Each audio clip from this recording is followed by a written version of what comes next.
චූටිගේ කතන්දර අහන්න ආස ඔයාලා හැමෝම සාදරයෙන් පිළිගන්න. මේනි ලිලි.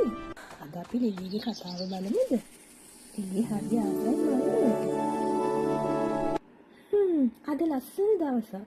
යන්න ඕන මැක්ස්වයි බෙල්ලාවයි එක්කගෙන සෙල්ලම් කරන්න.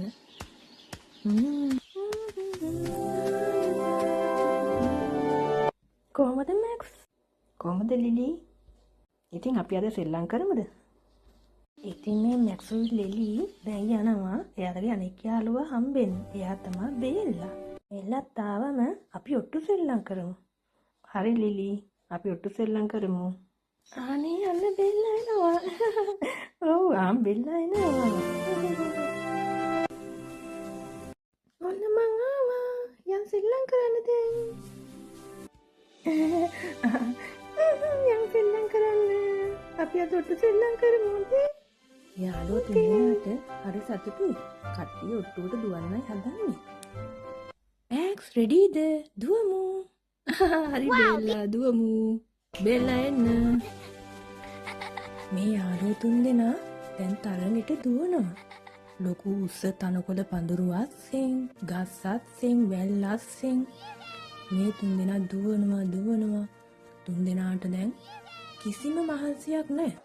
අන්තිමේදී මේ තුන්දෙනා ආව ලස්සන තැනිතලාවකට. අනේ අන්න එතකොට තමා ලිලිට තේරුනේ එයාගේ ඔළුවේ තොප්පිය නැහැ කියලා. මොකද්ද ප්‍රශ්නේ ලිලි? මේ මගේ තොප්පිය වැටිලා. මොනවා? ලිලිගේ තොප්පිය වැටිලා නැහැ. දුක් වෙන්න එපා ලිලි. ඔයාට අපි ඉන්නවනේ. අපි හොයාගමු. අපි ආපස්සට ගිහිල්ලා හොයමු තොප්පිය. ඔලිලි අපි හැමතැනම බලමු. අයියෝ මෙතන නෑනේ. මෙතනත් නෑ. අඬන්න එපා ලිලි. ඔයාට අපි ඉන්නවනේ. මං දන්නවා මැක්ස්. ඔයාලා මාව තනි කරන්නේ නෑ කියලා.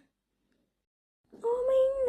මම උඩින් ගිහිල්ලා බලන්නම්. මට තමාට පෙනේ තොප්පිය කොහෙද තියෙන්නේ කියලා. අන්න හරි ලිලි. බෙල්ලා ගිහිල්ලා බලලා එයි. දැන් අඬන්න නැතුව ඉන්නකෝ අපි ඉන්නවනේ.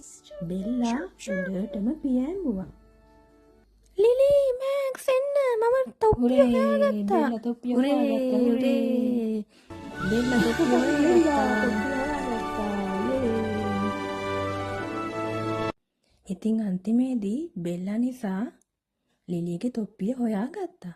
ඉතින් මේ තුන්දෙනා ආයෙම හරීම සතුටින් කැලේ මැද්දෙන් ඇවිදගෙන ගියා. ආයෙම තොප්පිය නැති කරගත්තේ නෑ.